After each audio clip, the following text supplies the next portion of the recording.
If you're armed and at the Glenmont Metro, please shoot me. Make it a headshot. Shoot me the temple, aiming slightly downwards.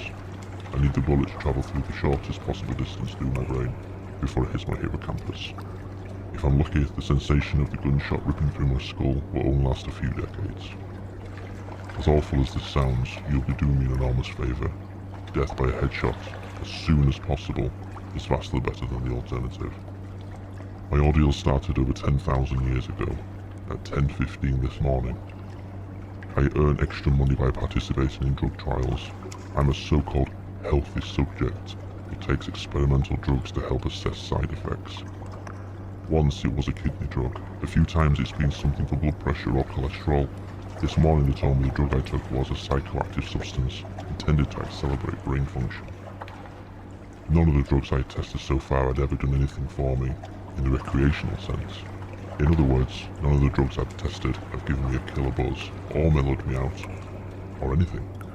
Maybe I've always ended up with the placebo group, but nothing I've tested had affected me at all. Today's drug was different. This shit worked. They gave me a pill at 10:15 and told me to hang out in the waiting room until they called me back for some tests. Only about 30 minutes, the research assistant told me. I flopped on the waiting room floor couch and read a few articles from a copy of Psychology Today that was sitting on the coffee table. They hadn't called me back when I finished the Psychology Today, so I picked up the US News, read it cover to cover. Then I read an old Scientific American. What was taking them so damn long? I sluggishly turned my head to look at the wall clock.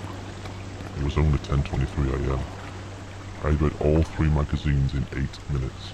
I remember thinking this was going to be a long day, and I was right. The waiting room had little bookshelves with some used hardcovers on it. When I stood up to walk to the bookshelf, it felt like my legs barely worked. It's not as if they were weak. They were just slow. It took a full minute just to stand up off the couch, and another minute to take 2 steps to the bookcase. I scanned the old books on the shelf and picked out a copy of Moby Dick. My arms had the same problems as my legs. Just reaching one foot in front of me to grab the book took a long time. I actually got bored just waiting for my hand to reach the spine of the book. I slowed back to the couch and collapsed onto it in a slow motion fall that reminded me of the low gravity hops of astronauts on the moon. I opened Moby Dick slowly and began reading. I started with Call Me Ishmael and got as far as Ahab throwing his pipe into the sea, which was all the way to the freaking chapter 30 before they called me back. How are you feeling? The research assistant asked me. I feel slow, I said.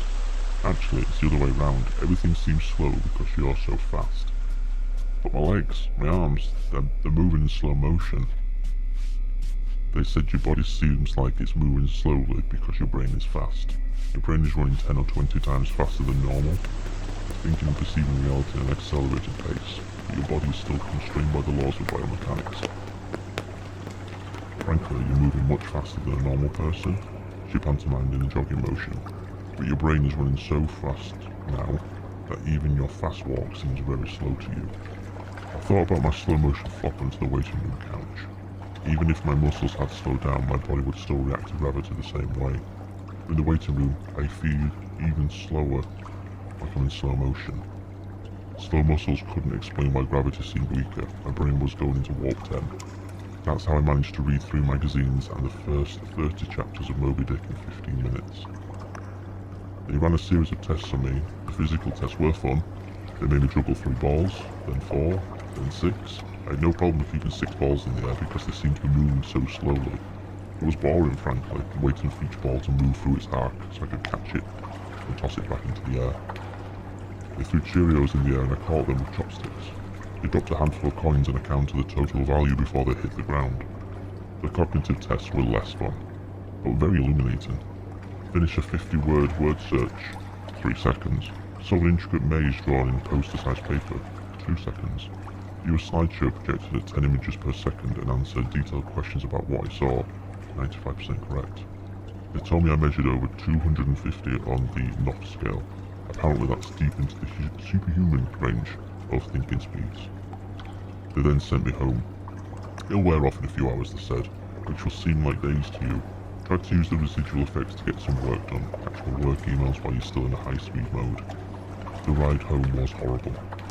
It was only 3 metro stops, and in the real world time, it only took about 35 minutes, but in my drug accelerated hyper time, it felt like days.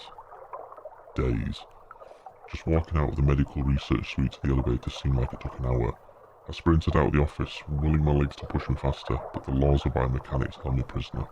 As accelerated as my brain was, I couldn't do anything to make my legs work faster. The huge disconnect between my body and my mind made it extremely difficult to judge how and when to slow down, turn, or rotate my body. I had basically turned into a giant slow-motion human. I misjudged my speed and rammed into the wall by the elevator button at pretty good speed. Even though I could see the wall coming at me, I couldn't make my finger, outstretched to hit the elevator button, move away fast enough. I jammed it against the wall. The pain was intense, as if my brain was running at regular speed. It probably would only have hurt for 30 seconds or so, but in my accelerated state, the intense pain seemed to last half an hour, 45 minutes maybe. Even the elevator ride was horrible. I felt like it spent an hour, 5 hours just ascending 7 floors, with nobody looking at but the interior of the elevator car.